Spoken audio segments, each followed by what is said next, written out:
you guys get started, tomorrow Cash Patel and I will be in South Florida. I don't know if you're tracking that, but it's something that you should want to track. Can you give us What's a sense of the happening topic there? and anything more specific? Off camera. Yeah, it's something you would want to attend. Got it. So I wanted to ask, attorney registration attorneys have said that Alfredo Garcia was mistakenly deported to El Salvador. I know the Supreme Court just issued that stay, deciding whether he should be sent back to the United States. Why does the Justice Department believe that he shouldn't? Well, first of all, it was an administrative error as to why he was deported. And he is a known gang member. ICE testified he was a gang member, and we believe he should stay where he is. You know, the defense had argued that he was a journeyman, that he was training to be an electrician. Well, the last gang member we arrested, who was a violent murderer, was also hanging wallpaper in a place called the Villages in Florida, one of the biggest retirement places in our country. So these people are living among us. One of the big cases we had, I think you're very aware of, half an hour from where we're standing, was another violent gang member living right among us in a very, very nice residential neighborhood. Wreaths on the door next door to him, children's bicycles. So that's what these gangs do. They infiltrate our country and they live among us. So to say that he was training to be an electrician does not legitimize him from being a violent gang member.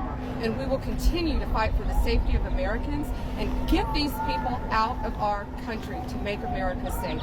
Every victim of crime deserves to be safe.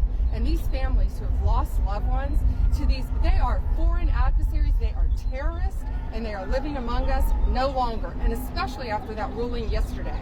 They better start self-reporting because we're coming after them. Two quick questions, if we can. I'll just ask you about the ruling yesterday from the Supreme Court. Obviously, it allows you to move forward with using the Alien Enemies Act to deport these alleged gang members and others here. It says they're entitled to due process, though, as well. Your take on the ruling and what does it mean for your ability to deport? Yeah, sure, Peter. What the ruling says is, as from yesterday forward, what we can do is we can still deport, but they are entitled to habeas in the court of confinement, which means all of these cases will go through Texas. There will be no more class actions. It will be two questions asked. Do you qualify under alien enemies, and are you a violent gang member? Are you a member of TDA? That's what will be asked. Let me ask you about the DHS. The administration broadly has revoked the legal status of those individuals who came in from south of the border through the CBP app that was produced by the former administration.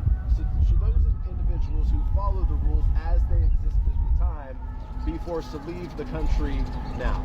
Well, Peter, the rules at the time weren't fair. The rules were dangerous to Americans. I went to the border in September. I was in Yuma, Arizona, and I saw piles and piles of driver's license, IDs, passports from every country you can imagine thrown at the gate. They were handed cell phones, the CBP app, what you were discussing. They could come in, get on a phone, enter the country.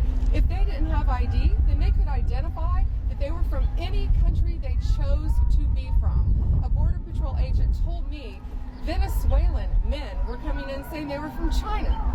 Chinese people were coming in saying they were from any country, Ireland, any country they wanted to identify that they were from, and they were walking right into our country.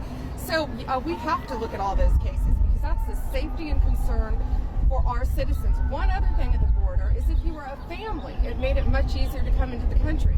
I learned a new term while I was at that border, and that was called a disposable child. Border Patrol agents were seeing children, the same child, coming in time and time again, a little boy they recognized over and over coming into our country, and they couldn't figure out why. That child had been trafficked, and he was posing as a family member. They had kidnapped a child, and when they recognized him multiple times, they realized he wasn't part of that family. So what was happening at that border was dangerous. I went to a rape crisis center. Nothing at that border was humane, and nothing protected American citizens, nor many of the people coming through it, because I firmly believe many of those women and children were trafficked. Attorney General, 60 Minutes found that 75% of the immigrants who were sent to El Salvador do not have public criminal records. Is that true? Do you mean in our country? The Venezuelan migrants who were sent to... Okay, well, they're not Venezuelan migrants. They're illegal aliens from Venezuela who should not have been in our country, who are committing the most violent crimes. So if you committed a murder in our country, we're going to keep you here, and we're going to seek the death penalty, and we're going to keep you in prison because our victims' families deserve that. But we don't have to charge them with every crime. We can deport them and get them out of our country and save room in our prisons because they should have never been in our country to begin with. So you confirm they didn't commit a crime, Thank you. right? Is that what you're confirming? Thanks, guys. Appreciate the time. Thanks, General Bondi. And Attorney Thank General, you. how many cases of fraud are you investigating?